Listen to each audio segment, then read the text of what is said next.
Okay, I guess we can start now. Um,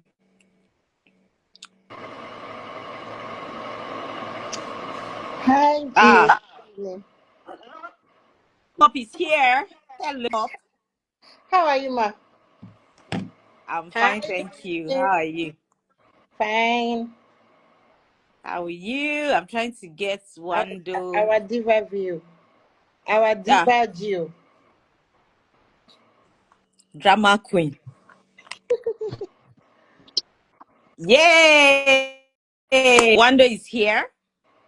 Always on the move. I want to show your face now. I've not seen your face in 1 year. I'm on the way. I think likewise me. I've not seen her too in about 1 year. Uh-huh. Are I you think the one I saw her last driving? at your party. no, I'm not driving. Oh, okay. How are you guys? Thank you for Good evening. joining You're us. fine today. Good evening. Actually, my first question is for Wando. Wando, what happened to Wando's signature? Because I can't find Wando's signature on Instagram. Okay, so my account is suspended and I've not got it back. Ah, I hope they will send it back. Oh. Well, I don't know. There is Ah, no place in on Instagram for you to go and complain about talk to anything. them. So you just Wow. rely on people that will tell you that they bring accounts back. So that's it. Ah, ah, wow. I, I, I still prefer websites to these our social media handles, But honestly. I'm on TikTok though, so I'm a TikToker now, Ah, so I don't care for Instagram really so ah, much. that's just ridiculous because 'Cause honestly, I don't understand how you have an account for 11 years and Instagram comes eh, and takes it back. It makes no sense. that's just So I ridiculous. moved That's on. I really, moved on. really People ridiculous. have been begging me since to come back on Instagram, and I'm like, no, I don't know. I'm not interested. That's really ridiculous. So, and I guess that's a lesson to all of us to know that Instagram is not just the only, what do they call it? No, no, no. People need to understand that there are so many apps out there, where you can have visibility really. It's not just on Instagram. Ah, And now Instagram, if you're wow. hearing this, do better, do better, do better. Let's have a contact where people can air their views. You can't just take people's accounts and then you Yeah. think that that's okay. You need to do better Instagram. Ah, now wow. It's just ridiculous. Okay, Yeah. I think that Molara has sent in the first question. And the first question, as you are one of the queens of ceiling installation, she said, how safe are ceiling installations? Hi, mentor. How are you? I can't even see your face. Instagram, you need to do better, man.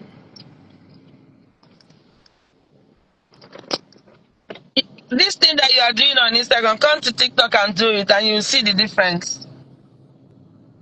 Are you serious? Seriously, and you even earn from TikTok, not just, I mean, like, Yeah. Ah, wow. so it's very clear, it's clearer. I mean, I don't know about. I think, I think I'm in love now with a different man, TikTok. So, I'm not. It is well. I'm not I don't know. Your woman to go and taste another man. But you shouldn't. Because so what's the first question? I didn't. She has gone That's offline again. that's how safe are ceiling installations.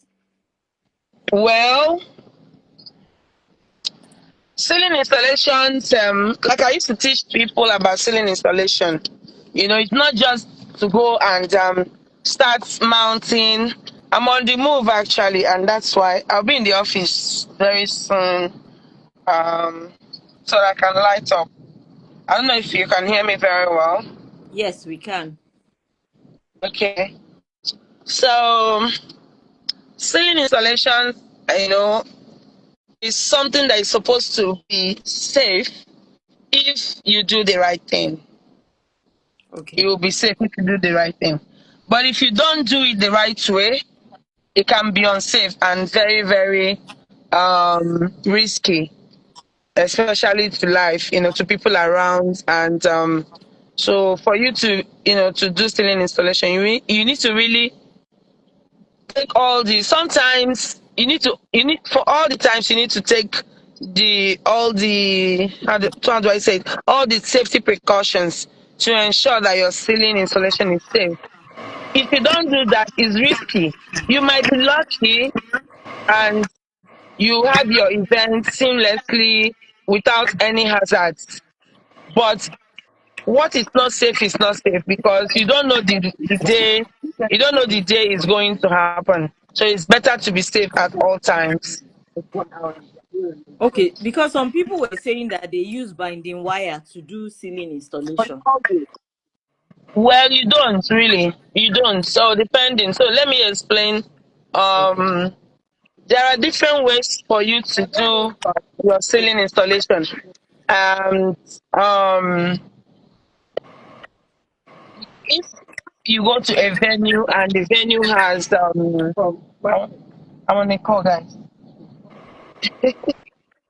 So if you go to a venue, first of all, you have to do your venue recce to ensure that the venue that you are going to work in has all the necessary and basic requirements for you to be able to install on the ceiling.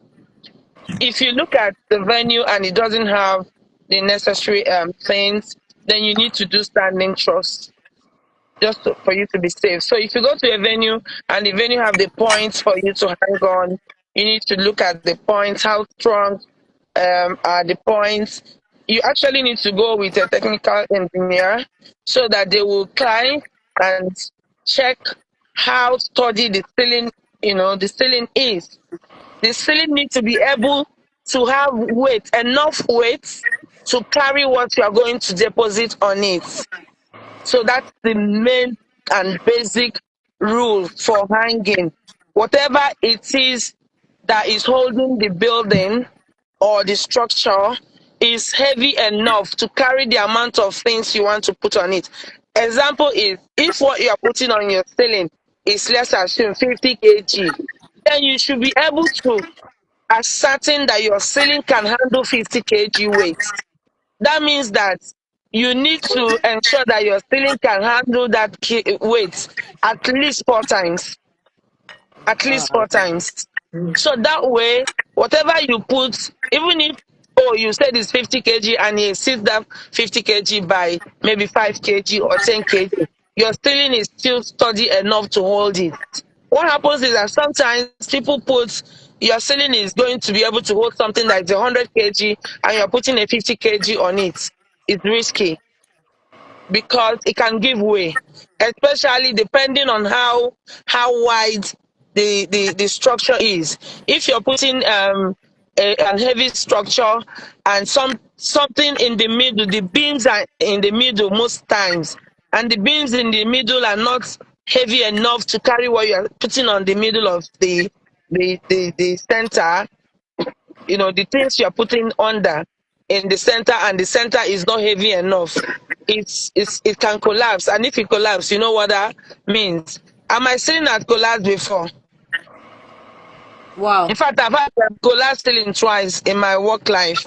I can tell you the story eventually, but for you to be safe, to use ceiling hangings, you need to ascertain that your structure is heavy and sturdy enough to carry what you are depositing on them.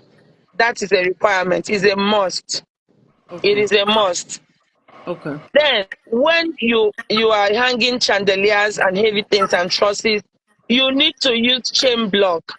Please stop using binding wires. You need to use chain blocks. The reason why you use chain blocks, because they are heavy enough to hold whatever it is you're putting on them. binding wires are not strong enough, because you know the way our brothers over there, the things they sell to us, it's possible that you can buy the one that is not strong enough, and along the line it will cut. And imagine if you're having an event and the binding wire cuts, is dangerous. So you need to use binding, use chain blocks that are, properly chained, because still some people go to quacks to strong their, chain blocks, because some chain blocks don't come with long chains. So some people go to Mushin or and get chains and then put those chains. It's still possible that those chains are not strong enough. So whatever it is that you're using, you need to ensure that they are strong enough and sturdy enough to hold whatever you're putting on them, to ensure that you don't risk people's lives. So I mean, that's all I can say about safety, Okay. concerning our ceilings. Use the proper equipment for your ceilings. Very important. Okay. So my next question, and any of you can answer this, is that the general consensus is that decorators do not advise their clients properly, and that's why we have the problems we're having with setup. So for example, you have an event tomorrow, which is Friday, at an event or at an event center, but they have an event today, and they've already told you that there is after party. You know that you need more than 24 hours to complete the job. Why don't you complain to the client that you need more time, or they should book the venue a day and a half? Do you get what I mean? So why don't you guys advise your clients properly? Sorry, I didn't get the question. You were cutting. I'm on the move. Okay, I'll let be in me my give. office too, but I'm on the move. I'm on transit right now. Okay. Okay, I didn't hear what you. I didn't get the whole I got the question. question, please. Okay, Lola. Mm. So it's not like we don't advise our clients.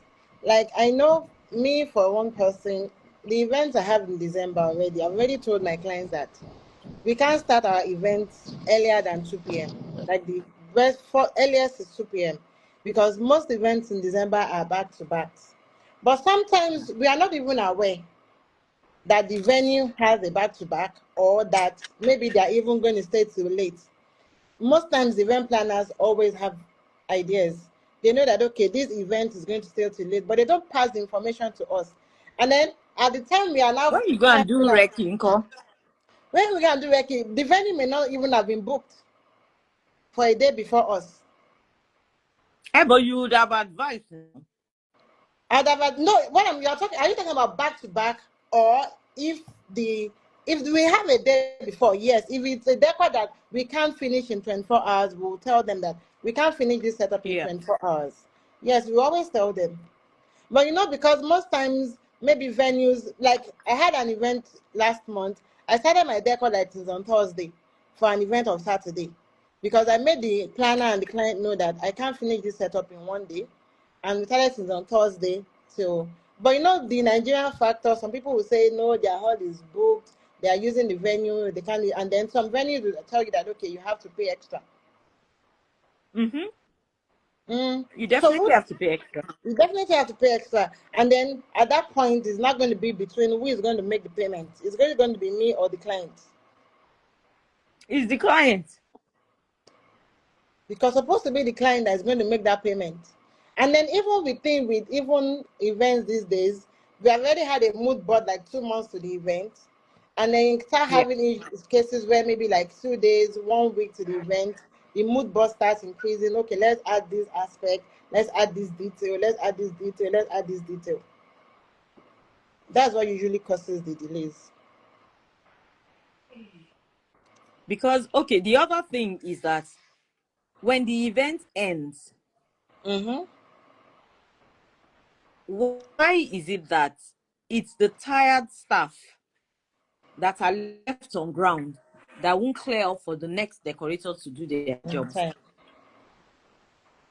Do you get Why what do I you mean? call them tired staff? Like because most times, Because you can't just bring casuals to come and pack. They are most yeah. times going to just destroy your things. What the casuals are there for is to just, okay, when the workers bring it down from up, tear down, the casuals will load the truck.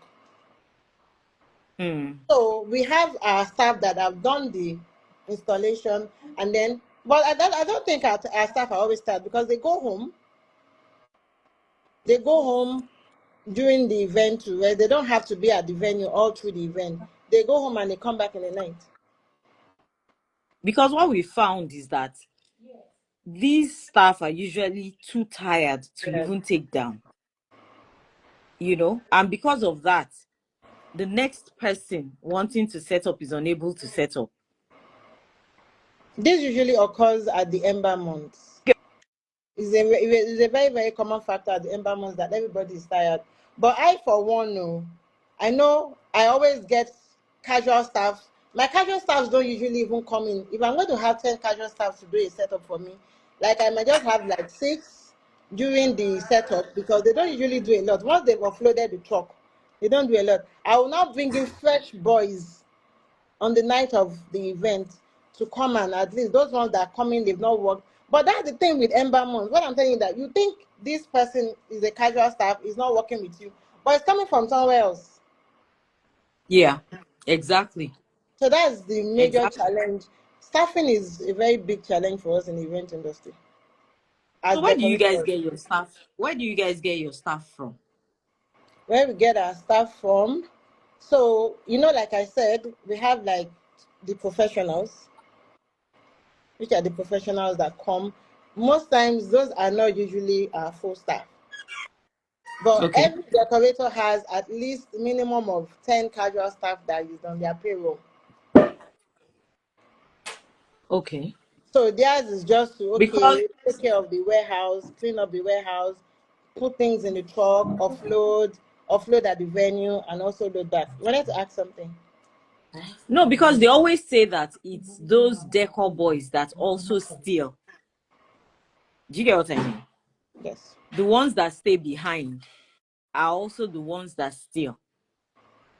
Like I've said, and I'm sure any other person will agree with me, I also agree that we have that challenge in the decor industry. Yeah. You have that challenge because the thing is, even the ones that you have decided to, okay, you want to employ, after some time, even within our own warehouses, we know what we Yeah. face. We know what we face. Like, we need to have a lot of CCTV cameras, making sure all your items are in place, they are not stolen, monitoring who is coming in, who is going out, and all those things. So it's How a do you challenge we handle? are facing. Oh, sorry. No. Finish what you were saying, Lola. I said it's a challenge we are facing, and we are really working hard to making it get better. How do you guys manage your colleagues poaching and stealing your staff, and then you go to a venue and see those staff there working either before you or after you? Okay, so when you say poaching staff, Yes. most of us, I can say 80% of us, use almost the same workers. So are you talking about our full staff that are under our Yes, payroll? your full staff under your payroll. Your full staff under your Like under our payroll. payroll. There's really nothing. We have had that challenge. That's what we all face. We just have to. So what we just do is, what I, for one, the people that have, okay, so there was a time about 3 years ago, I used to have a Benue boy that used to work with me, and then he said, Auntie, he could bring me Benue boys, Mm. and about 5 of them. At least I know I enjoyed them for about 1.5 years. Like before they got maybe Corrupt. exposed, corrupt. Mm. Like I housed them, I got them an apartment, they were staying there and everything. And then the next thing, I hear calls like, "Auntie, are we working this weekend?" I'll be like, "Why are you asking me that? Mm-hmm. Are you not on my payroll?" I initially I didn't even know. They've done it for me like twice. When they asked, I said, "No, no, we are not working." And then I got found out that well, there was one day, and I went to the warehouse on a day like, okay, I wasn't supposed to work, and I didn't see anybody. Yeah. Where are you guys? They are working somewhere else. So automatically, once they ask me, "Are we working?" I'll tell them, "You don't ask me if I'm working. You are my payroll. Once I call you, Exactly. you answer me immediately." But I guess it is what it is. Now, wow. Okay. I need to hold the next question. What's the next question? Oh, So what let I me hope ask, people can give us. What do you think is an open discussion? What do you think is the solution to this problem we are facing? which one of them? The staffing, poaching of staff. I think that it's just that what we've been preaching the last few series is that we should be our brother's keepers. Okay. Coaching. But I believe that if someone comes to me and says, I'm looking for a job and I do have a vacancy, and I say, okay, I think Wando is back. And I say, where did you work? And the Mm-hmm. person tells me, um, Another decor oh, I company. worked with Wando's. I should be able to call Wando and say, Wando, I have Lola here who says she used to work for you and everything. Because the truth is, she might have left the company not because she stole. Do you get what I Mm-hmm. mean? Or not because it may be for other reasons, which is not a big deal for you to hire her. You can go ahead and hire her, Hi. you know. But obviously there are some people they've done something really bad. Do you Yes, get what maybe stealing or something. But I also know that people also say that, for example, let's say I'm starting decor and I've seen Wando's work and I want to do the kind of thing she does. Instead of Yes. me, the Oga, learning it first, I will try to steal her stuff. If I know she's working at a hotel, I'll go and be hanging around there to see if I can get somebody's. Forgetting that it's not just, they are not the ones, they are not the creatives per se. Do you Yes. get what I Yes. mean? Mm-hmm. They are the ones that you will tell, hang this thing here, remove this thing here, you are the Yes. one that has you are the creative one and everything. I had a scenario. This my Mm, particular boys because I knew they were my staff. I bought them. As in, these boys did not know Jack when they came, so I was putting them through and yeah, everything. And then somebody from I think she was even on the street of my warehouse. She knows that we used to load and everything. And then she took them to go and install ceiling installation for them. These guys are I hope not. it fell. It fell. I hope the installation He good. did because these boys are Good. casual staff. They don't even do it. Good. And then she was not there. She couldn't come and tell me, but I was hearing that my boys. I was like, my boys spoiled somebody's event. How?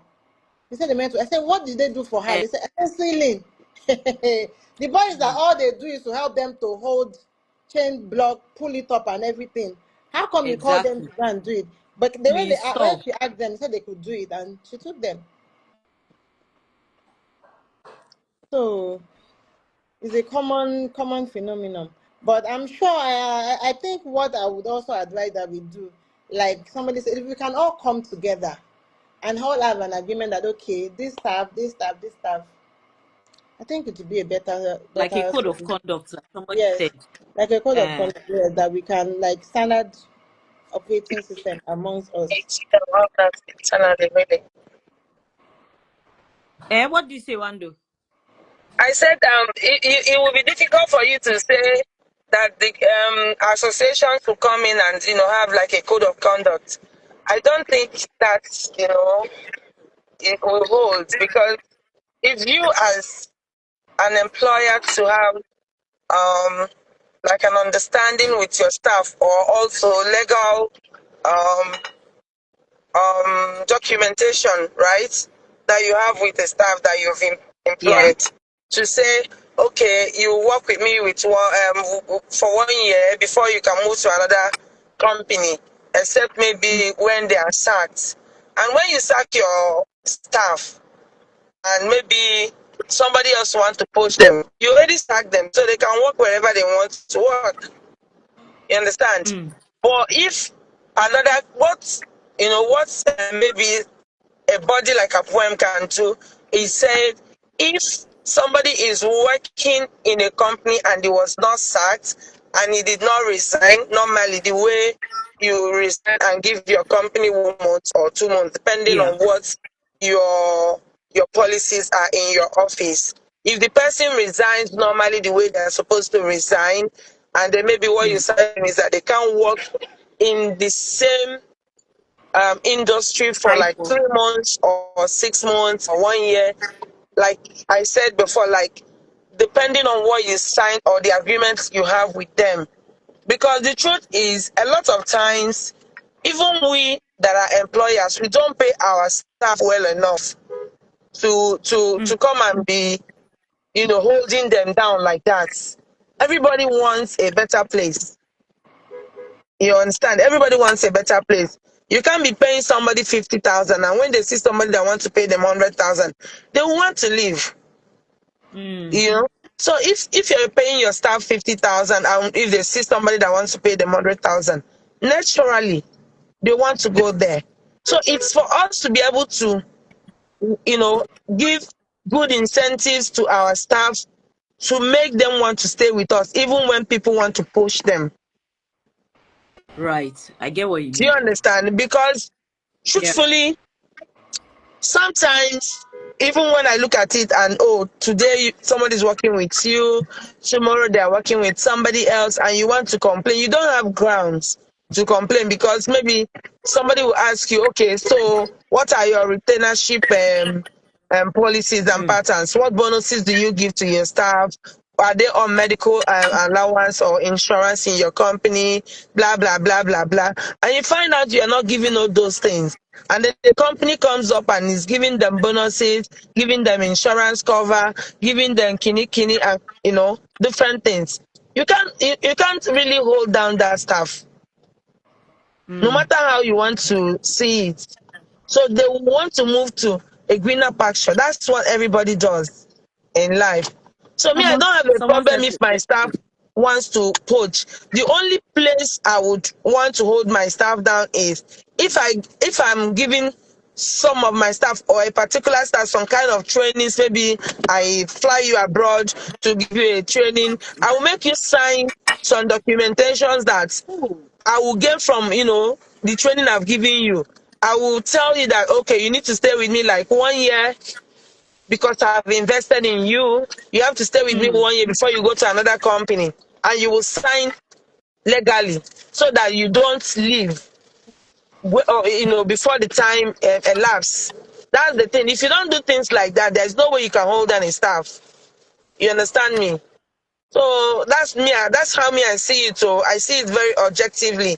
I can't hold on a staff that wants to leave, except I have an agreement with that staff that you cannot leave me because of one or two things that I put down, in you. If I'm training you, giving you training, sending you to different trainings, of course you need to make me that send you for that training to benefit at least for sure. a while before you go, because truthfully I've impacted in you. You need to also impact in me before I can't train you now. Maybe let's assume that I'm going for bus training and I carry you go bus training. After we don't come back 2 weeks, you go say, madam, I want to come out. It's not possible now. Mm, You go give me the money for the training back. Do you understand?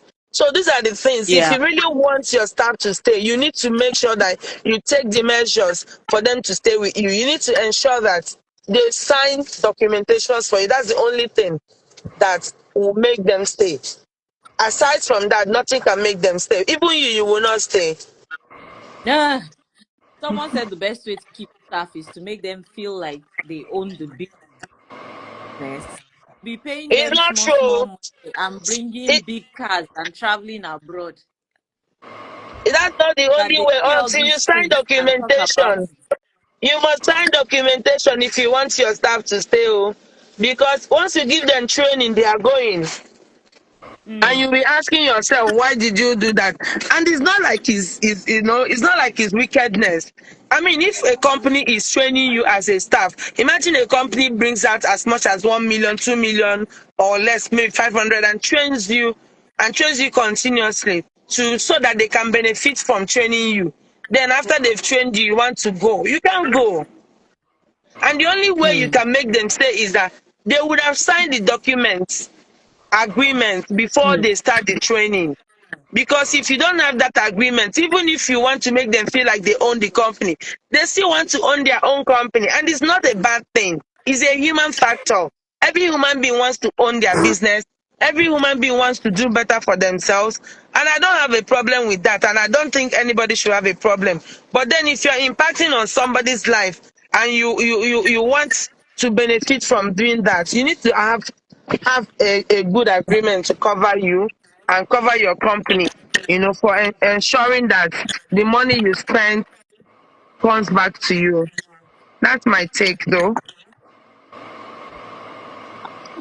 I agree with that because even in corporates, that's what happens. The more trainings they send you to, the more signing you're doing to stay with the company for longer because they're investing in you. Yes, now. Somebody cannot I invest in you after investing. You are now running away. That is when you want to know that you want to start your own company. Haba, it Yep. doesn't make sense. Doesn't make sense. I So, So my next question is, what would you say a decorator biggest frustration is in the industry? as a decorator. Yes. Well, there are so many factors, really. Number one, so I in know this Lola has hour. some. Okay, Lola, You're start. saying about- Lola, No, no, please let Pamela start go on. because Pamela, I go on. spoke last. No, I spoke Go last on, and go I'm on, trying to go climb my staircase, so nobody is seeing my face. You can on. go ahead. Okay, so you said the many, as in the biggest what? the frustrations. One of the major frustrations we have is timing. Time. Okay. Time for setups. I actually mentioned it earlier. Time for setups. Like, I think at this level we are now in the decor space, everybody sees the kind of designs we are needed to do. In fact, by the time You you are see some mood board, constructing. you'll be wondering, I think we should make it like a standard now that we should have like 2 days. Because I find that most of all these Lebanese jobs that we always see them do, they sometimes they spend a week setting up. But you know that one has to do with your client. It's your client that has to make that happen. Yes, that's what I'm Yes. saying. That Yeah. so most planners, most clients, once you send me the mood board, I'll tell you I need 3 days. In fact, if I need 2 days, I'll tell you I need 3 days to do this. Yeah. So automatically, if you know that you want to do it, you will need to have spoken to your venue and then get me the venue for this number of hours for me to be able to get the job. So my own major challenge is timing. Once there is timing, there is really nothing that we cannot do. And then what we just talked about now, staffing. Those are my two major What challenges. about the halls themselves? What about the halls? They don't. Once you know what the halls, venues are not. Some of them are quite difficult, but at most, all you just need to do is like these days. I realized that last year, most of these halls they have a lot of billing and everything. So I've revised my invoice. Any payment in the venue that is not refundable, the client bears it. Okay. Okay. So like ceiling installation costs You and may if every the client is going to bear it. In my terms and conditions, I'm only responsible for refundable payments. Once it's not refundable, then it's going to be a bill of the client. okay. Wanda, what do you want to add? We can't hear you. I think maybe you're on mute. Okay, hi. Can you We hear me can hear now? you. Yes. Okay, so I'm back in my office now, and I'm trying to ensure that everything is okay so people can hear me. Hi, everyone. Okay, so what Lola said, too light.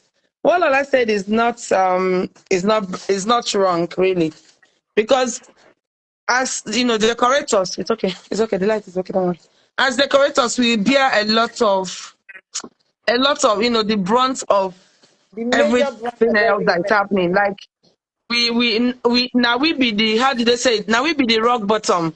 Mm. Yes, We sir. are the first to move into the venue, and we are the last to leave the And venue, all eyes are on and us. everything is like is everything is like, now we be the crumbs. You know what I'm saying now? What Lola was saying about timing is not wrong. Okay, look at when Bas came to Nigeria. The same people that when I go to work with them, I worked with that place many times and worked, for them severally, and I was never given anything more than one weekend. That's you go on a Friday, do your decor, blah blah. Even I did the daughter's wedding. I didn't have 1 week, but then Blaz now came and had 90 days or something 90. like that. Yeah, Yes. for Also, we the need one to do in better. Put that in our So terms and you find out conditions. that people come, give you unrealistic please, timing. I need fan or AC, guys. I need fan or AC now. I'm online and I'm sweating like Christmas goods. So you find out that the mood boards that planners come to give you mood board of Baz mood board, give you one big mood board like that, and they forget two things. Aside from giving you that mood board, say to say, they forget that there is money involved, and they forget that there is time involved. You will get something that Baz would have built with multiples of thousands of dollars, and you bring it, and then the whole thing. So only one item that bars are built with thousands of dollars. Somebody is sending you the full mood board of that event, and then they are telling you that their budget is 20 million, their budget is 15 million, their budget is kini. Meanwhile, something that bars are done with $1 million, somebody is coming to tell you it's 20 million naira. And you are looking at the whole thing, and you're like, are you a magician or you're what? And then when you look at it and say you won't be able to do this. Of course, there are multiple people that will say they can do it, but at the end of the day, after they've not done the event, they will not find out that there is no way they would have been able to do it, and then the planner plus the client will not start to drag the decorator, as if it is the decorator's fault in the first place, because you'll be telling a planner, oh, this cannot work. This is the amount of money that would work for this particular mood board that you're sending. And the planner is saying, no, you can do it now. There are some certain things you have that just try to make it work, blah, blah, blah, blah. But at the end of the day, it can never work. Mm. But it would have been too late, because the whole thing has happened, and the client should be saying, oh, you didn't, meet up with their expectations, blah, blah, blah, blah, blah. And then the second thing is timing. Timing is one of the things that we as decorators we struggle with. Trust me, I'm one of the people that timing is always affecting, because maybe because of the things I do, a lot of times the mood boards that I need to execute or have to execute, it requires a lot of time. And once a client have given you that and you're telling them, okay, maybe you move into a venue and you don't have any time, you don't even have 24 hours to be able to execute. You find yourself struggling. You have to get the whole village. Sometimes you have more than 60 or 70 people or even more in a venue trying to finish a job. So the truth is, Nigeria is such a place. It's a different place, but I think also every other place is like that. Just that we are a people that always want more, Yeah. but we don't want to pay for what we want. I think that's just the difference. Because the people in Lebanon or Dubai or all this, they understand that, oh no,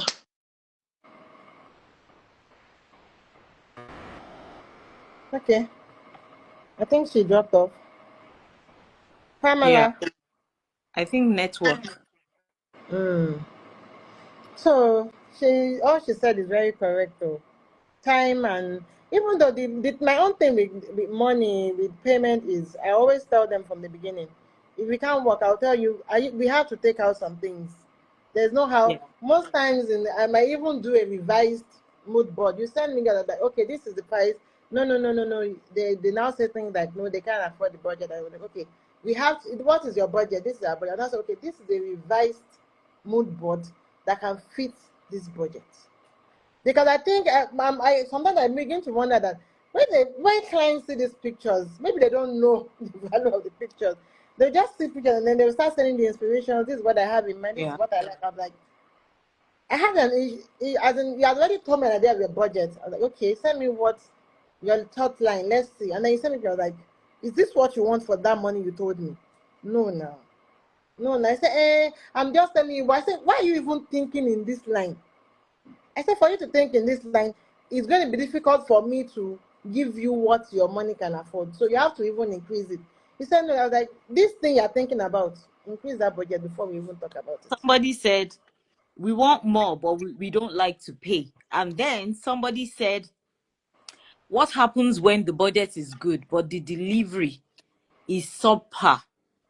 Like a client that paid your actual fee, what you charge for decor, Therefore, and then you don't deliver on okay. on So that fee. the thing I also know with clients, and I think planners, I think some planners already know this kind of things, is you should have an idea of what the person can deliver.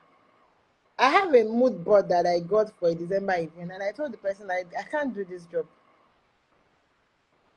Yeah, because it's like a relative, and I was like, no, no. I was like, see, I don't have the capacity.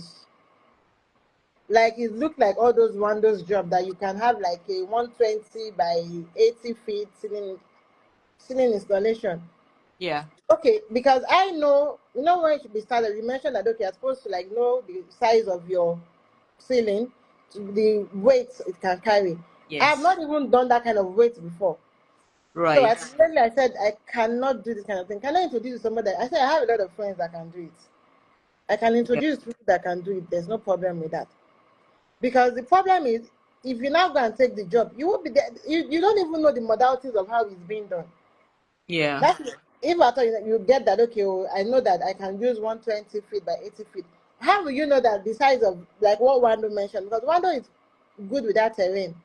She yeah, understands that okay, this is what you need, these are the modalities you need to do before you can do it. So I will advise planners that when you want to give somebody a mood board, you have an idea you want to share. See the things that the person has done in the right. past to be able to understand that okay, this person has the capacity to do this. Okay, so I'm speaking for the decorators that maybe the new decorators or younger decorators that feel that um people don't use them. The younger ones. Yes, some younger or some new decorators. Like what you just said, that somebody will come to you and show you a design. For Mm, you, you rather pass it off to somebody else because you've never done it, you're not comfortable, and you're okay with that, you yes. know. But how do we deal with those ones that they've never probably only done one 15 by 15 ceiling installation, But they know but they they can do feel 150 but feet. they feel what is there is only 120. I can do it now. Sheba, I did 15 by 15. Okay, they're able to convince. So I've had a situation like that somebody that is like a protege came to talk to me that okay, how can she do that? I said that okay, are you sure you want to upscale to this? And she said, okay, yes, she wants to upscale. I said, okay, maybe what you need to do is you will use your own funds, Yeah. some of your own funds, when you have an opportunity at an event, even if they ask you to do a 15 feet and you want to show people that you can do a 150 feet, use your Mm, own funds to do that 150 feet. mm, Like it's like an investment. Invest yeah. into that Oh, you. event so that you already have it and people can see that yes, she did this, then definitely she can do it. But really, let's stand. I am always somebody that is very, very objective. I don't think is right on the client for them to trust you if they've not seen what you can do. I agree. But I think Yeah, that some cheap clients that don't want to pay and they want to take advantage they would are the ones offer, that go to them. yes, would offer certain people certain, what do they call it? So they have somebody to blame. Because So I really, have someone if to blame. I have 10 million, why would I go and ask somebody to do me a buzz? Abi? Just, or do me a Wando or Sarao decor kind of thing. And then I'm not going to those people. I'm going to people that maybe have 5 posts on their Instagram page. Mm-hmm. Do you get what I mean? I think no, but like you said, the Nigerians always like to get more than they paid for. Yeah. So it's up to us to be able to up our games and know that you don't allow these people to get you in between unfortunate situations. Okay, Wanda says she wants to come back online. Okay. I'm trying to. Okay, she's back. So, what would you say? Um, what Sorry, would you, guys, my phone went off. I didn't charge. I was on the move since. no problem. What would you, if you could change anything in the industry as it concerns your work generally, what would it, or where would you like Um. changes?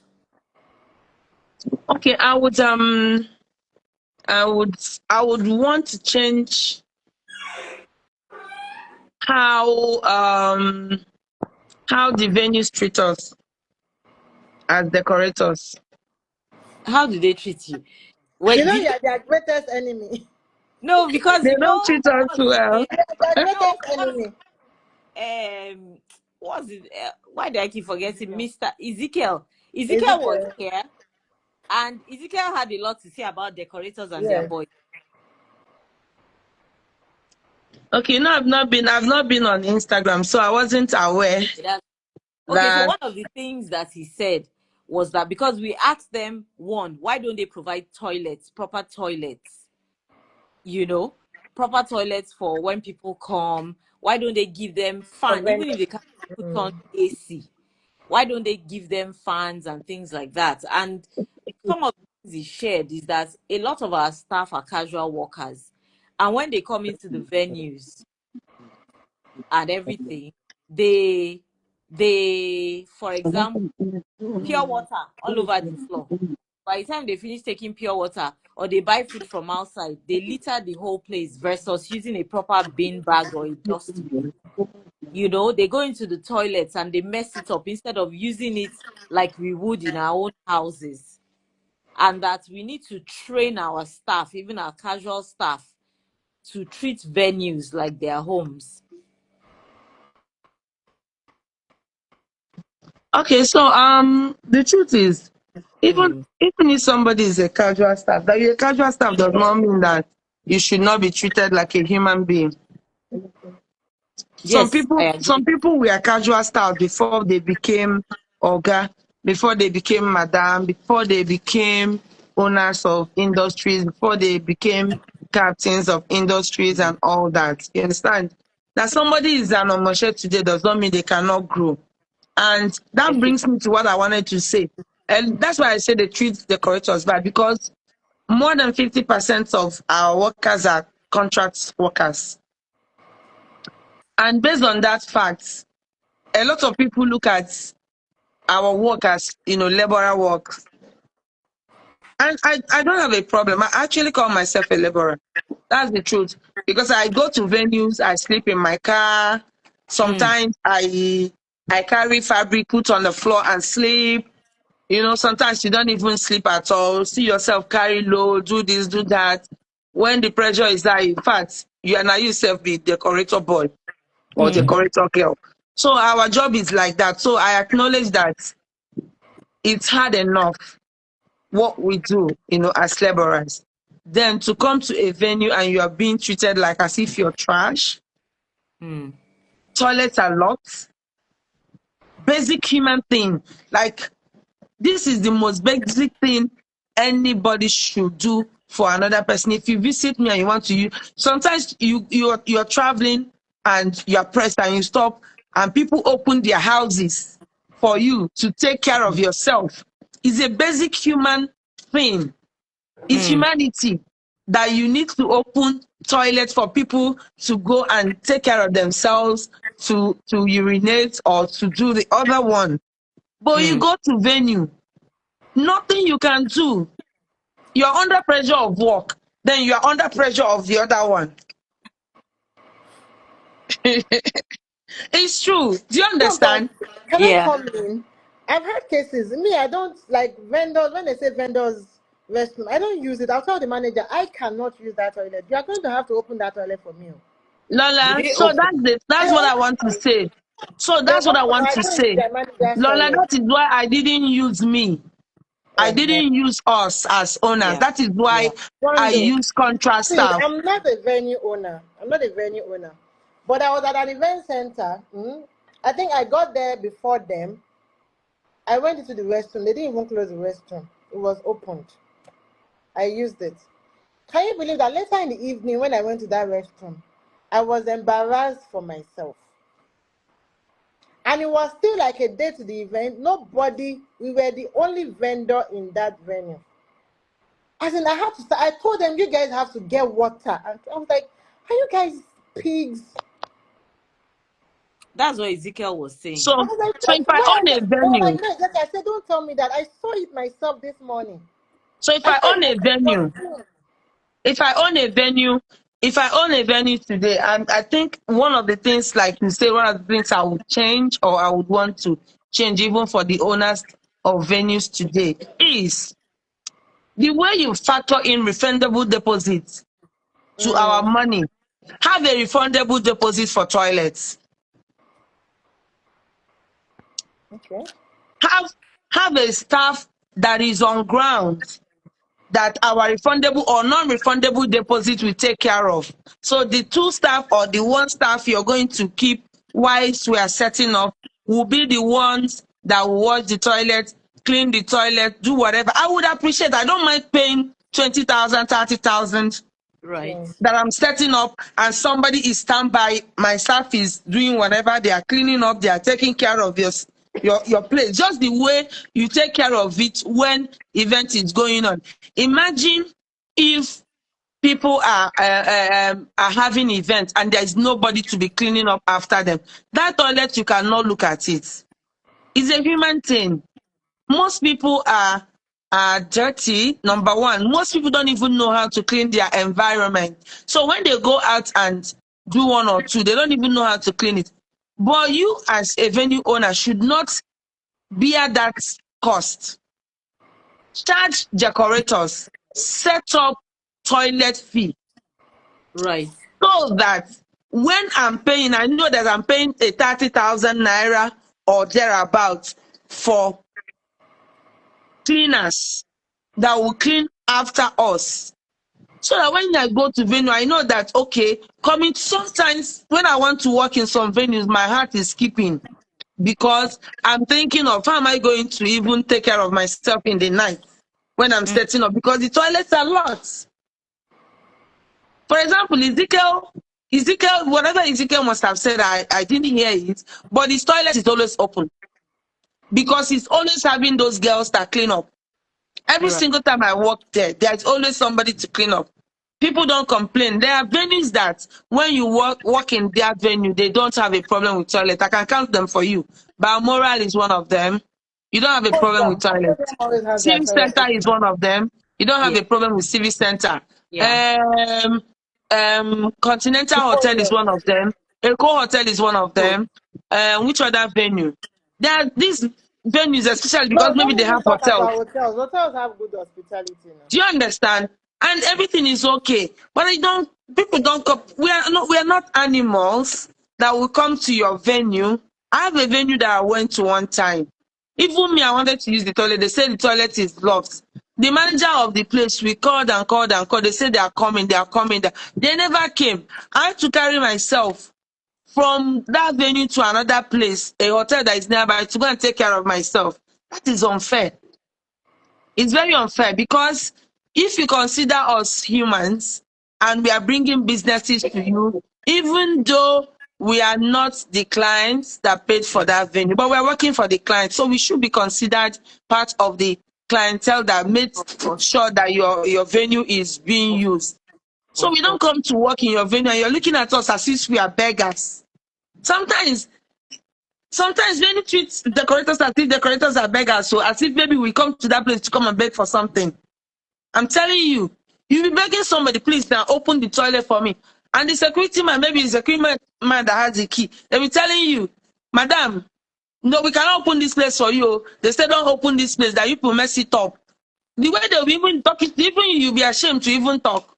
Because, imagine you want to use the toilet and somebody is telling you that you can't use it because you will mess it up. And you'll be asking, I'm wondering when you would have messed up a toilet. Yes, even if it's your staff member that messed it up, because you are the owner of the business, all the embarrassment and everything will come to you. So, venue owners, if you're online, please, we don't mind to pay setup toilet fee. I've given you the name, toilet fee, so that when we come to your venue to work, whatever, do you understand? When we come to your venue to work, we will pay upfront for it so that our people will be able to take care of themselves. It's not good for people to be working and either they are looking for places to go and defecate and close it, or wee outside. Then somebody comes to your venue and everywhere is smelling people and wee. It's not good. We are all humans, really. But I think that's one thing that I want to change.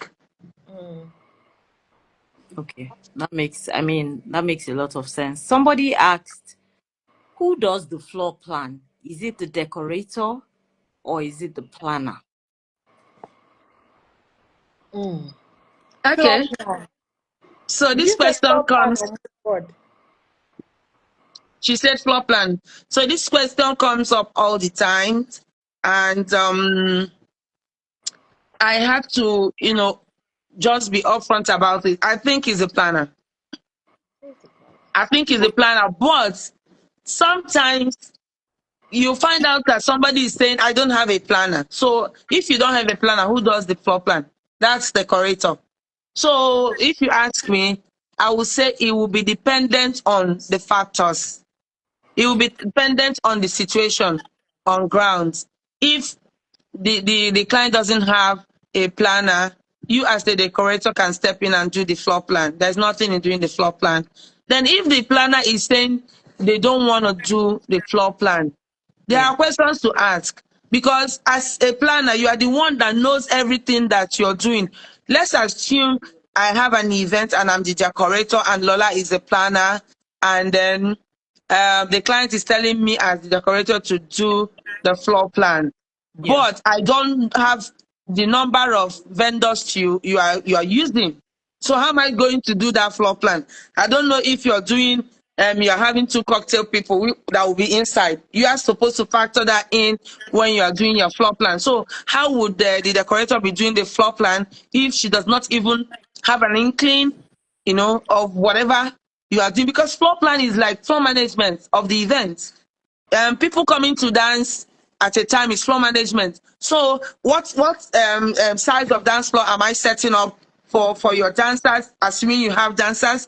What do you understand? There are so many things, there are so many factors that you need to take into consideration for you to be able to say you are the one doing the floor plan.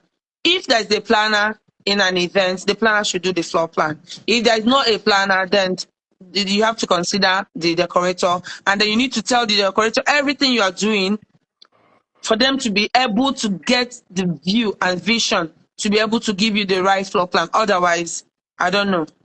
That's my own 2 pence. Lola, do you have anything to add? Yes, I agree with her that it should be the planner to do the floor plan. But I also wanted to discuss mood board. Okay. Oh yeah, now go Because ahead. I've had cases where most times I see a lot of planners do mood board. Like they tell me that, okay, this is what they want, and then you give. But in some cases where the planner doesn't have a mood board, then we are supposed to do it. I've had a case where a decorator was asking me that she's supposed to do mood board. I said, is there a planner? She said, yes. The planner not doing the mood board. I said, okay, do it now. You give them what you are doing and then show it to them that, okay. So I think a decorator, for the mood board, it should be in between the planner and the decorator. I Okay. think both should be between the two of them, actually. Okay. Yes, So I for usually what I do, the basic floor plan I would do to show the decorator what we have planned. Like Wando said, the caterers, where we would like the band to be, how many tables we expect to have. And I think with that, the decorator should be able to say, look, we can't have a 20 by 20 dance floor. dance floor. With the amount of tables you have here, we want to build a bridge here. Do you understand what I mean? That's what I think. In terms of mood board, I think it's both parties. If a planner has a mood board, it's probably based on a conversation with the bride. But I think that ultimately, the decorator, because you're the one actually designing, you can now say, "Auntie planner, you have put this, but this is what we will create, and this is what we'll give you." Do you get what I mean? Yes. Okay, so I think I beg to differ. Okay. I think in the two instances, the planner owns the mood board, the planner owns the floor plan, but they can seek advice from the decorator. For example, because I'm not having, sometimes you find out that you're not having a one-on-one with I've done a lot of events that I don't even know my clients until the day of the event. So if I don't have an interface with the client, how am I going to be the one to do the mood board, so to say? So everything, I think, as an event planner, you should own all those things, all those processes. You should own it. I call it a process. Maybe because I've worked in a multinational, so we see everything as a process or a project. You own that process, but then you can give part of that process to the decorator to say, okay, the decorator, this is my vision. This is what I'm trying to do. Give me a mood board based on what you understand. So it's you passing that mood board to the decorator. Not that you come and say, decorator, this is your job to do. No, it's not my job. It is your job. But the fact that, we are collaborating, you can now say, okay, this is my view. This is what I am looking at giving my clients. What if How you can you help me do the mood like? board to ensure that we are meeting up with what the client wants? I, Because if I, you I allow, do you get? What if If yeah, you you I agree. the client? I agree with Wango. I think it's the job of the planner to do the mood board. We can tweak it. Mwando, my question is, what if you are talking to the clients directly? Okay, so that's what I'm saying, right? So if your interface, if you're a decorator, right, and sometimes, I'm sorry to say this, sometimes there are planners that don't really understand the full capacity of the job they are doing. Sometimes you find out that as a planner, you are not holding your job tight. That's where your clients will now be talking to the decorator and is telling the decorator to do the mood board. No, as a planner, you are supposed to be the mid man. You are supposed to be the medium man between the decorator and your client. You're supposed to. It is when you say, okay, I need us to discuss this, then you now bring the client and the decorator together through a meeting. Maybe after the meeting, you now say, okay, my client have explained to you what their visions are. What can you give me as a mood board to say that you understand what this is? And you as a planner should also have inputs. You should not just sit down and answer planner for just answering sake. You should be able to tell a decorator and say, oh, I want this thing to be like this. This is how I want it to look because that's what my clients want. Do you understand? And the person says, yes, they understand. And they come back to you to provide what they feel you have explained to them. Then maybe when it comes, you can say, okay, oh, I look at it and you didn't get this place or you didn't get that place. Can we do it this way or can we trick it that way? That's to say you are doing your job. But a lot of times you find out that, planner call you and say, give me a mood board. And then they just say, this is our color. How many guests you are sitting on this one? Just give me a mood board. It is this theme or that theme. No, I think you get the vision and everything and then pass it down to the decorator. You don't just leave the decorator to do that alone because I give you an example. I worked in a mood board, based on what I understand that the clients had said to me. And then I pass it on to the clients. And the client comes back and said the planner said that she doesn't like the mood board. So at that point, what now happens? You allowed me to do something without guidance from you as the planner, because the job of a planner is you are the project manager. You're the one that is supposed to be the lead. You're the one that's supposed to be telling somebody, this is how I want this. This is supposed to be like this. This is supposed to be like that. Not the decorator goes ahead and does a mood board and comes back to you, and then you're now saying, Please, I don't like this or I like this. sorry, Wando. I just want to say something before it goes off again. Yeah. Really, when it comes to mood board, I'm going to ask two questions. When it comes to mood board, at what point should a planner, a decorator do mood board? Because so many times I've seen people bring other people's mood board to come and show another decorator that this is what they should do. So really, at what point in time should decorators decide that they're going to move? Should they have given them money? So the question is to both of you. At what point? Because mood board is time grabbing. That's one question. Second question I have for both of you is, how do you draw the line between planners and clients? Because sometimes the planner is on another trajectory of what she wants for the event, and the bride or the client is on another trajectory. And sometimes you do not meet the client. Then at the end of the day, the planner will tell you that the client was not happy because you didn't do blah, blah, blah, blah. Or because you never met the client, you actually really don't know what exactly the planner wants. So how do you draw the line with that? Those two things. Okay. The question is Let for me both of you. okay, let me answer the second one. The mood board, yes. Every client has to make payments before you do a mood board. So initially, when you start talking to the clients, I'm sure you must have sent them things of what you want. Okay, so there are two scenarios.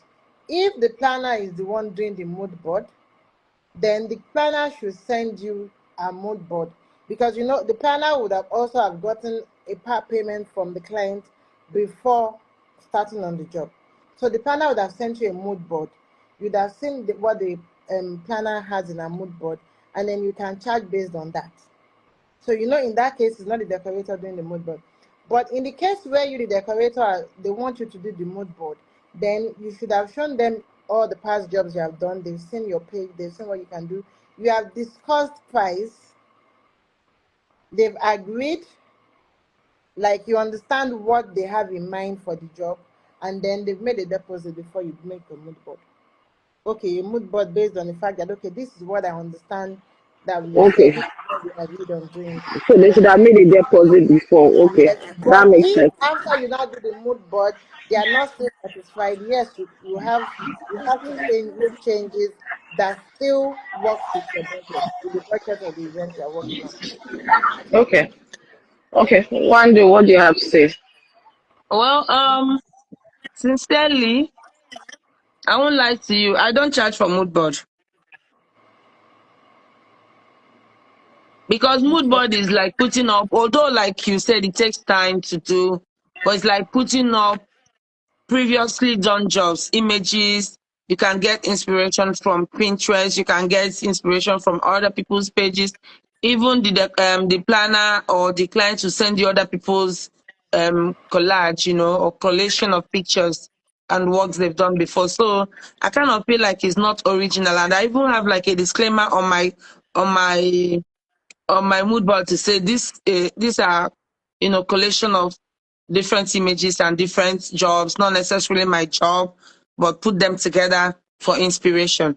What we charge for is 3D. That's what we charge for. Then what you were asking, where to draw the line, sometimes there is a disconnect between what the planner is telling you and what the client is saying to you. So I will tell you a little story after I say what I want to say.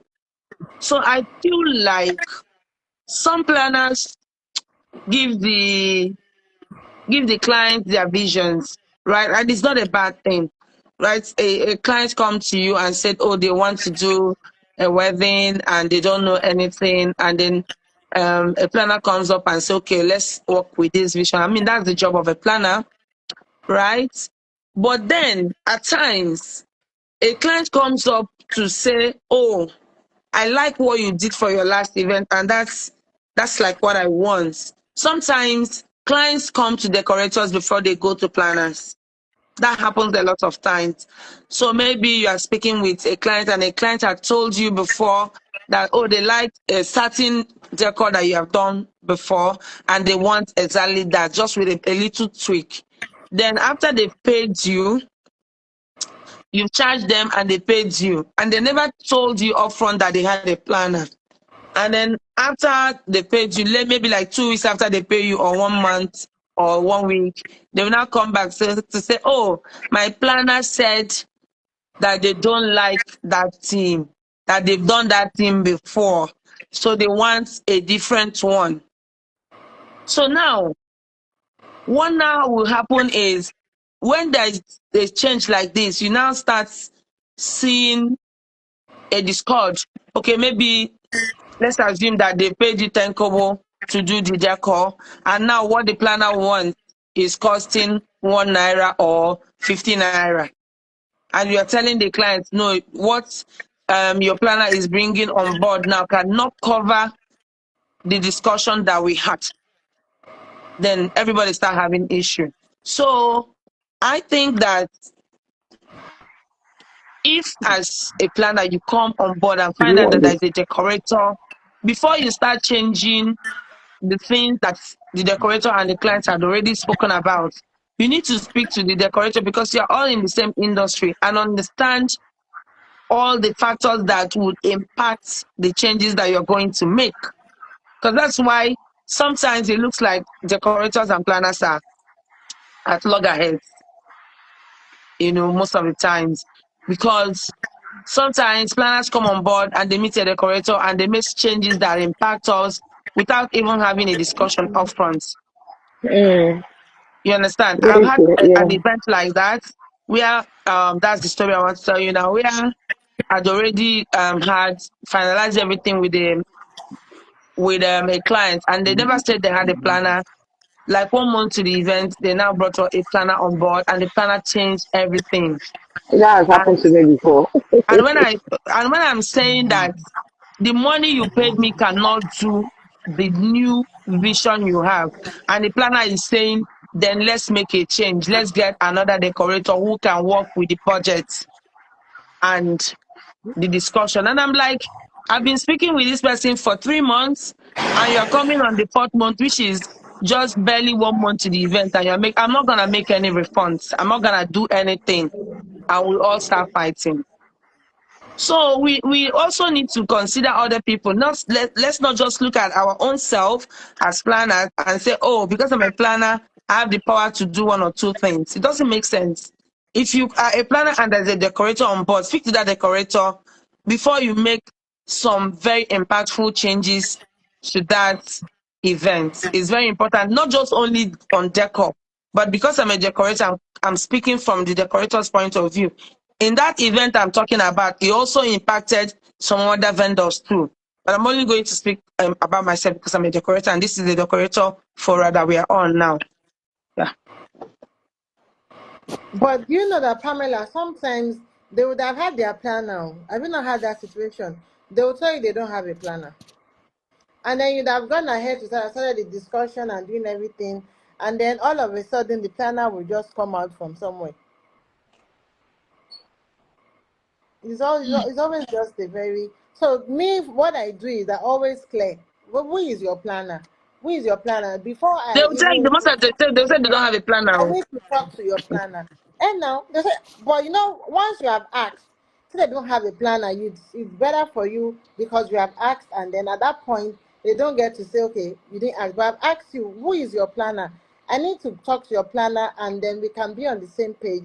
Let me understand, because the planner is also an integral part of the event, and For understand the sure. planner's point of view as well. Like I said earlier, we decorators, we are always in the middle of so many, many, many things. It's only God that is helping us. Gio, do we have any more questions? Because Gio is in the middle of it. Gio is the planner and the decorator. So, No, but I think she's wearing the planner's cap here. yeah. No, she's wearing the I'm moderator's. muted though. You're muted. You're muted. You're muted. Can you imagine? I was saying that yes, I'm wearing a moderator's hat here. You're the moderator here. I, So you're not a planner. You're yes, not a decorator. yes, so yes, so I mean, for me, I agree that some planners, and which is why I said that I feel that decorators should do the mood board, because I think some planners go overboard with their expectation for an event. Even when your client tells you this is what I want, by the time they go and sit with the decorator or take the ideas to the decorator, they even have ideas that the clients can't pay for. Do you get what I mean? That the clients cannot pay for sometimes, and you're like, we're all here to make money, and everything is not just for you to look good and all that stuff. But let's see if there are any more questions. I've asked the planner before that. I don't understand. Yeah. The bride says she wants this, and you are saying this is better. What exactly do you want? This will be fine. It will make us turn. I'm like, Yeah. your client cannot afford this. Why are you bothering yourself? The Exactly. client is a minimalist bride. She Exactly. wants this. She's okay with this. She doesn't mind this. And this is Exactly. what she can actually afford. Exactly. But because the planner, but sometimes I always enjoy planners because I think they always do a lot of thinking. They do a lot of thinking. If they have a budget that is big They have enough, tall vision. Very, very yes, tall vision. so if they have a budget that can commensurate with their visions, no problem.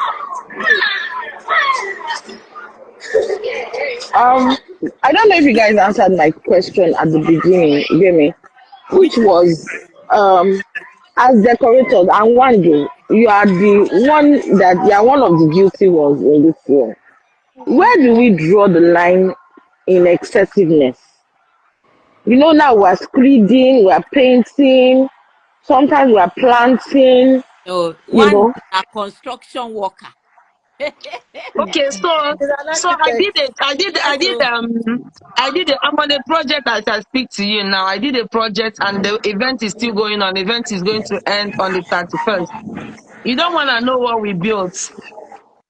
We built a venue from the I scratch. can You built wow. a venue from the scratch. Yeah. What kind of venue, Maki? Okay, so because of this it's stuff let me post. If you go to, as we are speaking now, let me post. I didn't want to post, but I'll post. I will show you the venue before and I will show you after. You can't draw the line on excessiveness actually. Because the truth is that the world is evolving. People are bringing Yes. Please, where venues should to we their go to? houses. Where should we go to Money, you view? can't draw the line. Oh. People have been like this one we did. We did it in the venue in the client's house. Let me post before and let Where me do we post go to? after. I think a new page is designed by one day. No, no, no, no. I'm talking about my WhatsApp. Okay, Oh, your okay. WhatsApp. Okay. I want to post. I haven't posted. Let me just post the beginning, like the venue okay, that's before. why you've been posting on your WhatsApp now because your Instagram Okay, I noticed that you post on your WhatsApp. I Once was in a while, I wondering. post on my WhatsApp. I don't used to post before, but now I've started to Yeah, post. I noticed that. Yeah. So let me So, post maybe something. Let me you can't post. draw the line on creativity. So you can't draw that line because, Can't like, draw the line. people are doing several things. Like this event is Evolving. done in client's compound. So let me post it as my status. I think you can't draw the line, but you see, let me tell you what my issue is. Okay. So Wando has charged clients XXXXXXXX amounts, No, right? the X Then usually. the X can be in figures of 20s. Okay. Then a bride comes, like they usually comes, and now says, "Oh, I want this decoration," and her budget is XX. That happens a lot. Then they say, "Oh, the person they gave XX is not creative," forgetting that they gave another decorator XXXXXXXXX. So how do we handle that? Because it happens a lot. Then another thing that happens, I don't know how you deal with it. People will take your decoration and go and show another decorator to do. Why? How do you guys deal with that? Instead of Because meeting, oh Lola, because oh, because the truth is, you can't stop that from happening. Can't stop it. It's inspiration. You can't stop it from happening. People are inspired by your work. The same way people are, bringing to me different, foreign decorators, even Nigerian decorators job. They'll be like, "Oh, I love what this person did," and you'll be like, "Why don't you go and meet the person?"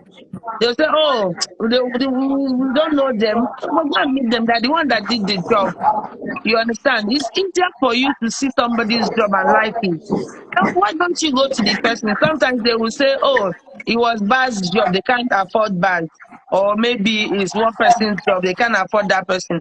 Or maybe, oh, the person is already booked. Or one thing. There's always a story behind it, you know.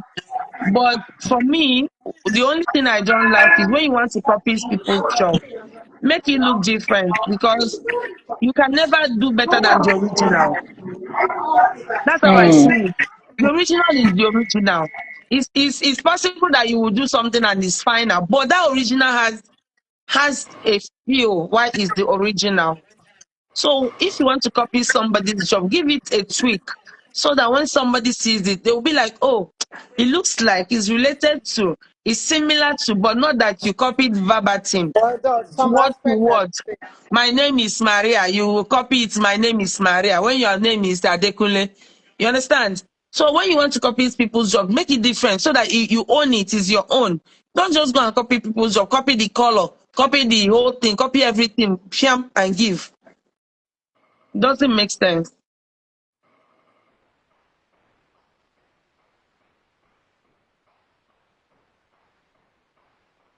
okay, thank you for that. And my final question is, can you do decorations without mood board? Because don't you think sometimes the mood board kind of takes away from your creation? Is it possible to do deco without mood board? Or you're saying now it's a standard, a decorator has to have a mood board? Okay. Um. Can do deco Okay, without mood. Lola, you can. One to post I after, or can you've made me. once I then That's what I'm doing. I'm trying to do it as a.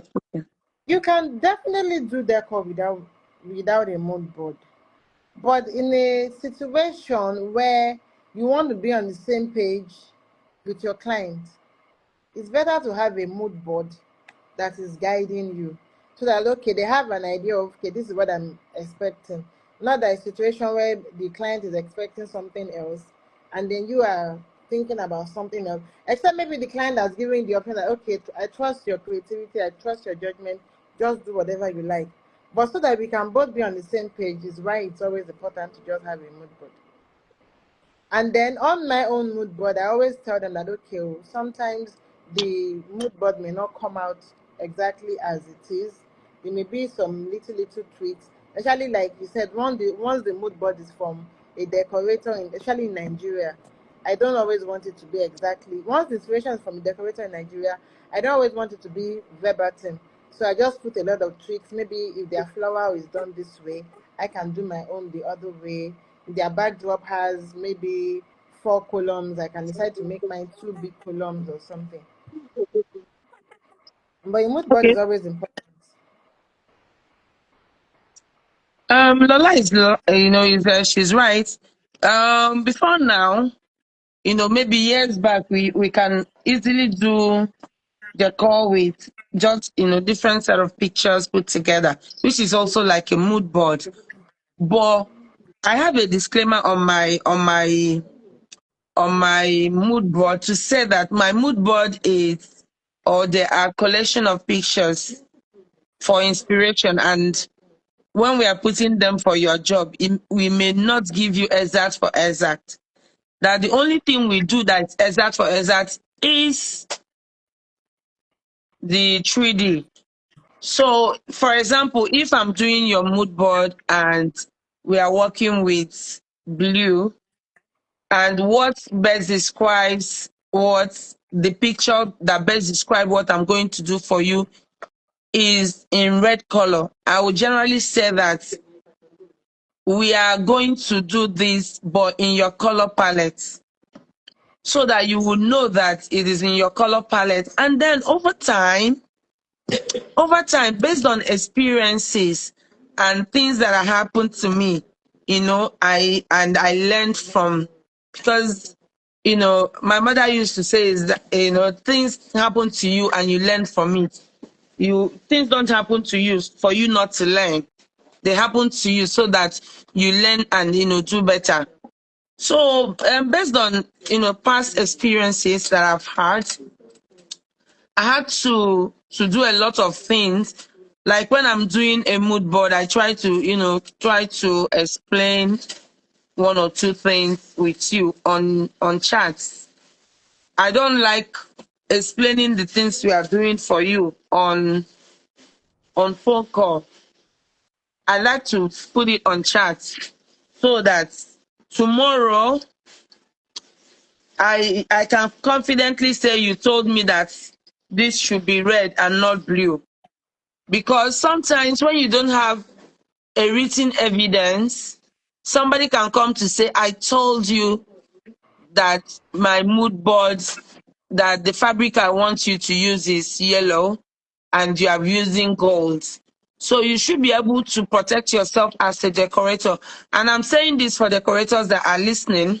When you are doing your mood board or when you're talking to your clients or planner, always have evidence, so that if somebody had given you a black to work with, let it be black. It's not tomorrow they will come and say they gave you a blue to work with and make you to feel like you're incompetent.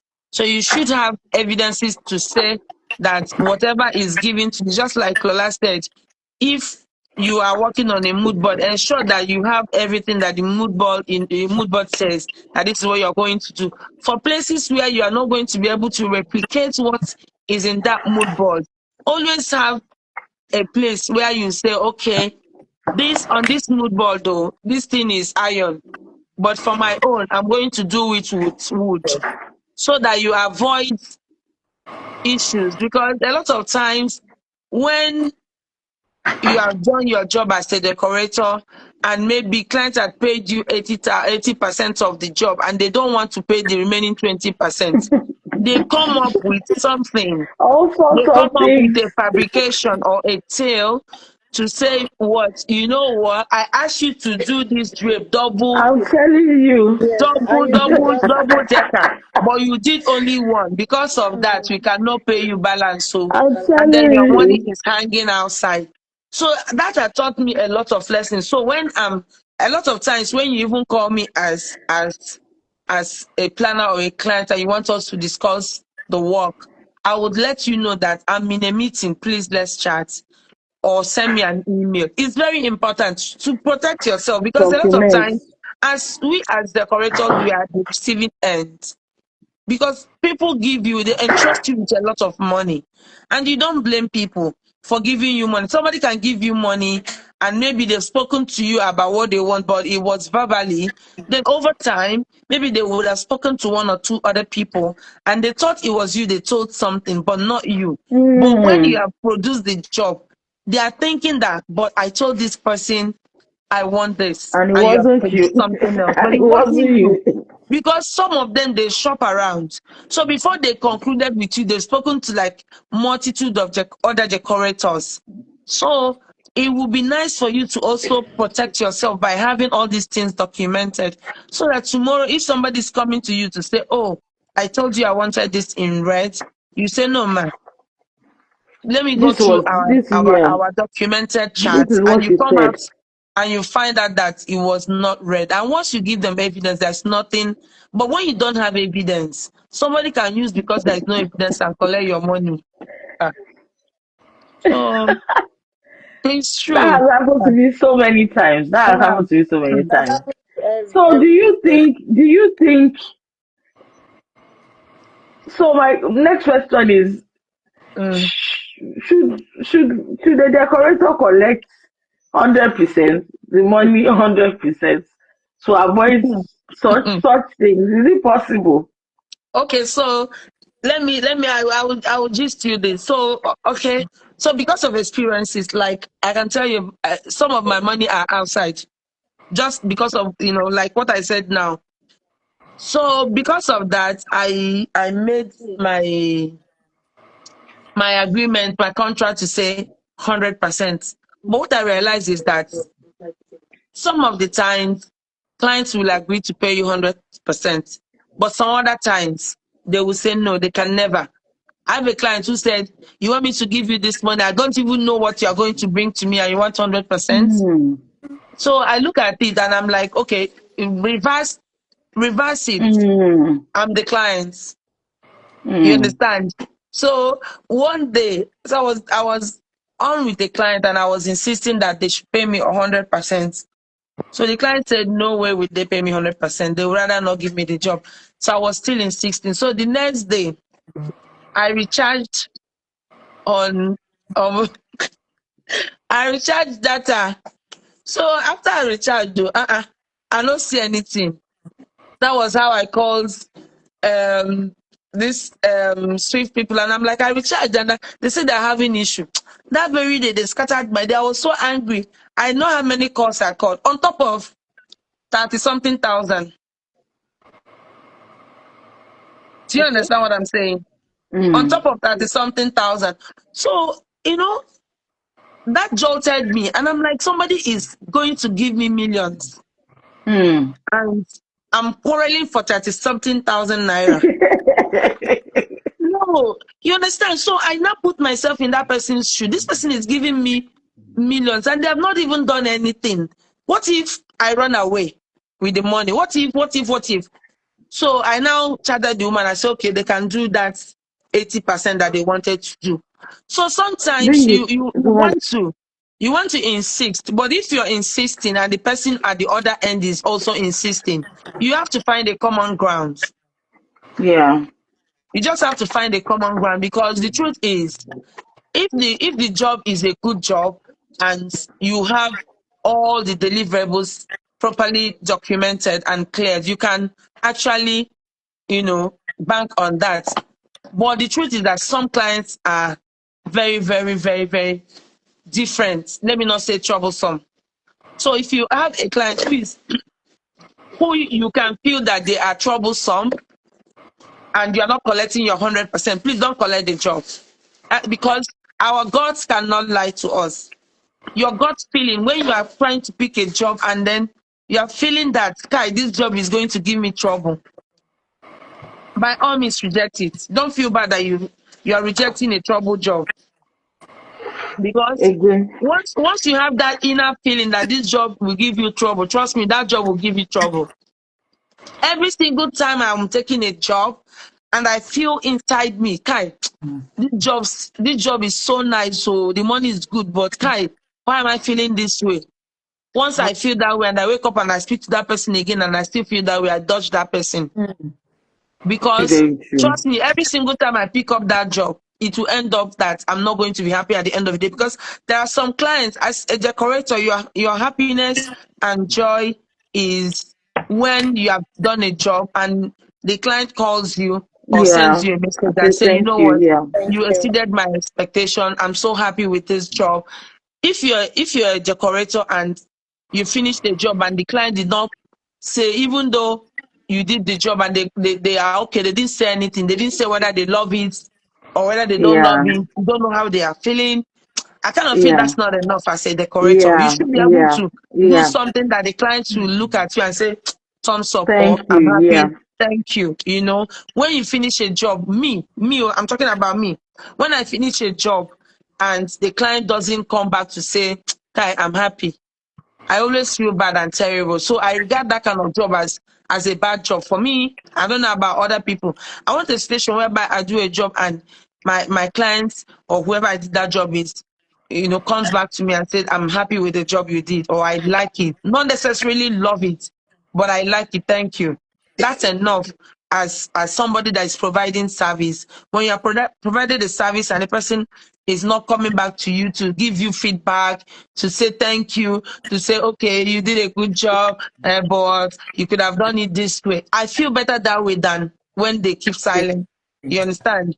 I feel better that way. So we should always aim to do a job that at the end of the day will get a reaction. If you feel like a job is going to give you trouble, don't take it. So when you go for 80% or 100% or 90% and they pay you and say, let's keep 10% in case it is, should be the way we say it in Nigeria. Well, try. Me, I've had clients that I'm working with that when they come to me, they don't even pay me 10 kobo. I have 2 banks that I'm working with. When they give me project, they never pay me 10 kobo. They even pay like 2 months after. Okay, so in my own view, Mm, for a private client, mm. I collect my 100%. For a corporate client, of course, because I've had cases in the past where even as a client, you delivered 100%, they didn't have any complaint, and then afterwards you start hearing stories that Yes, this. now. In Yes. recent times, since planners are now involved, I don't have a problem with planners because I leave a lot of my balances with planners because I know that okay, the planner will be there, and then but imagine you have already done all the work. The client may not come into the event until it's time for the event to start. Yeah. So they are not even telling you anything. You have not had any communication. And then maybe after 3 days, like you want to give them some time to ask for the payment. Then you now Mm. start hearing this. Story. Yeah. Some people Ah. actually look for stories. Start looking for that story. As far No, as I'm they, Because they concerned, like look for Lola story. said, the balance they with already made up everybody. their mind that they've already made up their mind from the beginning. And I don't know if you guys have noticed, sometimes maybe you agree to 5K, for example, Mm, and you now said 8K. Do you know in the client's mind is that 5K 5K, that'll be in their that mind. they already said they are going to pay? So they'll just be looking at you. You now say 5K. They'll say, no problem now. They will make sure that they pay you everything to that 5K. Then when it comes to the day, that 3K over it, they'll now start the story because they never had any intentions to pay you To that even pay more than that, extra it's true. 3K. Yeah, They do that a lot. they do. So, So try and get. Then if it like I said, every situation is different. Try and get your 100%. But then if you can't get your 100%, know that whatever is left, it's dice is what you can forfeit if I don't know when the if when the anything chiefs goes come wrong, going hard, you know that this is something that you there's nothing you can do. But mm, by all means try to get your 100% sure. That's the truth. Okay. Thank you for that.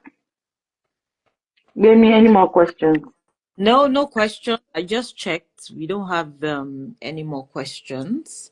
Maybe we can take from the audience. They might have. That's what I'm saying. That's where I've been checking since. And sometimes people private messages because they don't want to post. But they've not. Nobody said that you've been very impactful, and Yes, I they think you that's found like it, and that they've learned a lot. and everything. So not everything has to be an issue. Do you understand? We've pointed mm, issues for you guys, and we've also come up with a solution for the yeah, hall want to open their toilets. you're willing to pay a toilet fee of 10K or whatever it take Or for 20K. one staff to clean the Why? toilet. In addition, we would also I don't educate agree. to try to use the facilities like they're in their homes. Yes. And No, we don't say in their homes also, because they might do like that in their homes. They well, should just leave it in a civil way. well, however, whatever, but you get what I'm saying. Also, we discussed planners and decorators. Who does the floor plan? Who does the mood board? You know, ultimately, what we're all trying to say is that we have to work together to get. Do you understand? So planners tend to always want plenty for nothing, and some project their own personal ideas or their personal weddings or birthdays on the clients. But at the same, where you have a professional working, the planner, the decorator, and the client can work together to create a beautiful event, really, and everything. So, I mean, I think we talked about staff as well. We talked about having contracts for our staff, but they would leave if they want to leave. That's just the honest truth. Unfortunately, it's also a Nigerian thing. But we're advising ourselves to To do better. treat our staff better, to give them incentives to stay with us longer, even though we know some of them are just bad and everything. We talked about our colleagues poaching our staff, but we're also saying what they poach is what they get. Because when you are poaching staff, that they are the ones that are holding the scaffolding and not the ones on top doing the ceiling installation. And they are using binding wire to do your ceiling installation and it's falling. It's not, it's on the poacher that has gone to poach the wrong people, thinking they are stealing your company's secrets, because that's what it is.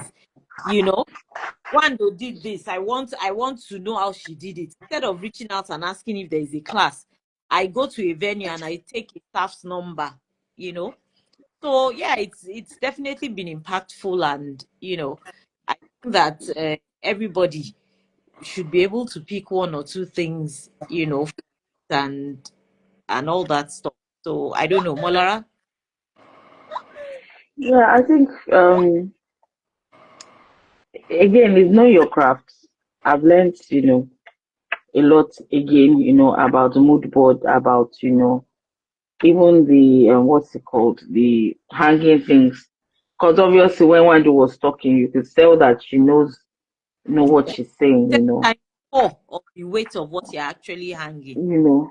And even when Lola was talking about, the mood board between the planner, about, the interface between the planner and And the decorator, So we've learned a lot. We'll continue to learn. You never stop learning. Thank you so much to both of you Not to for mention, making places beautiful. yeah, Because decor decorator has really gone to another level in yeah. Nigeria. And like you said, we can't stop. We keep I like going, we to keep moving. Lola also mentioned that when you get jobs that you know for a fact you can't do, let it go. I think that, let it go. Don't assume you can do it. Let it go. And did you notice again? Wando said it again, Yeah. and I think it's been occurring.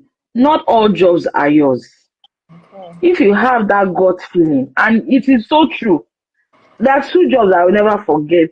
Like gut feeling. First one, when I entered that house, something just told me that forget this job. And I think I even told them that I was going to return the money back. And the woman said, if you return the money, I'm going to tell everyone that you return my money. In hindsight, I should have returned the money back, giving them their check back. Because till today, this job is how many years now? Maybe 15 years. They're still owing me, Then another one that Wando said is, there are some jobs you claim, you feel that this job is going to be the big job. This is the job that's going to launch me. And my gut feeling was saying, you know what, you don't need this job. At the end of the day, it was a job that, again, the client knew that it was only 5K they wanted to pay. and they were just looking at me when I was building my castle with 10K. They knew that they were only going to pay 5K. And at the end of the day, the story began. So really, I've learned that not all jobs are yours. And if you cannot do a job, say you can't do it or look for help. Abi, you can also collaborate now and say, okay, I can't Yeah, do, but I know somebody collaboration is that can do important. it. You can do collaboration We if you didn't must actually take the even job. talk about collaboration, and I think it's an important discussion that we need to have. Abi, So what do you want to say what do about collaboration? A So lot. collaboration, I get to see a recent time. Okay, so the collaboration I've seen in the past was I see collaborations of maybe you get a lightning vendor, you get a rental company, and things, a special effects company. But these days I see collaboration of decor. Like a decorator is doing the stage, another one is doing the ceiling, Oh another yeah, person that is doing happens a lot. the Yeah, welcome yeah, area.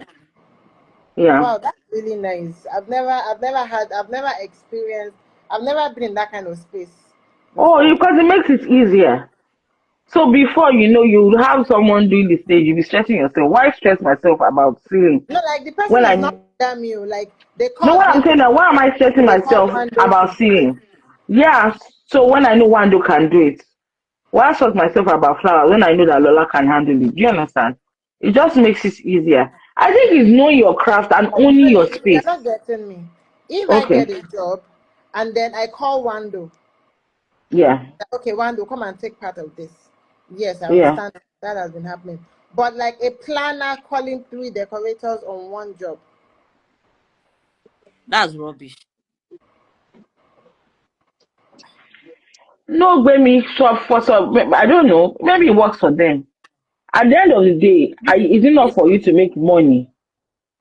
No, No, no, but I know, I think it what works. Lola, So no.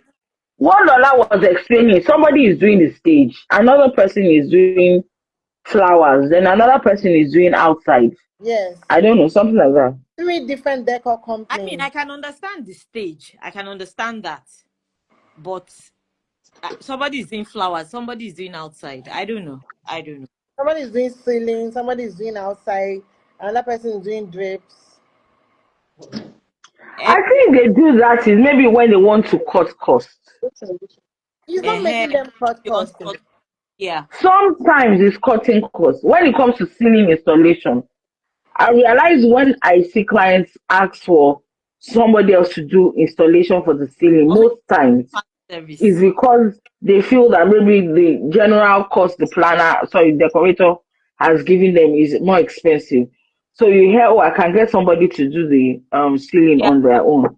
Lady Okay, Sam so saying is managing time on a On big big design. moonboard Yeah, design. I agree. yeah, it's actually for me. I think some of the times when planners do this is to manage time. So I've been in a situation like that where it was a big event, and when we went for the vendors meeting, Bamora told us they have an exhibition, and the exhibition is going to end Friday evening, and this our event is on a Saturday, and it's quite big. So and I was like saying this is too much. Me, I don't even know where I'm going to start from. When I said that, the planner later called me and said, you know what? She has an idea. Now what do I think? If because I've already been paid advance for that job, that should she go ahead and get another decorator to do outside, and one or two other things. Initially, I said to her that I was going to get back to her. But then, when I thought about it, I felt like it was even God sent. I just said, you know what? Let the person do outside. Because the truth is, you might want to do it on your own, and then at the end of the day, you will not finish up, and everything will still be on you, because nobody's going to say, oh, because there is an event. They've given you the money, and probably you would have asked for extra hands.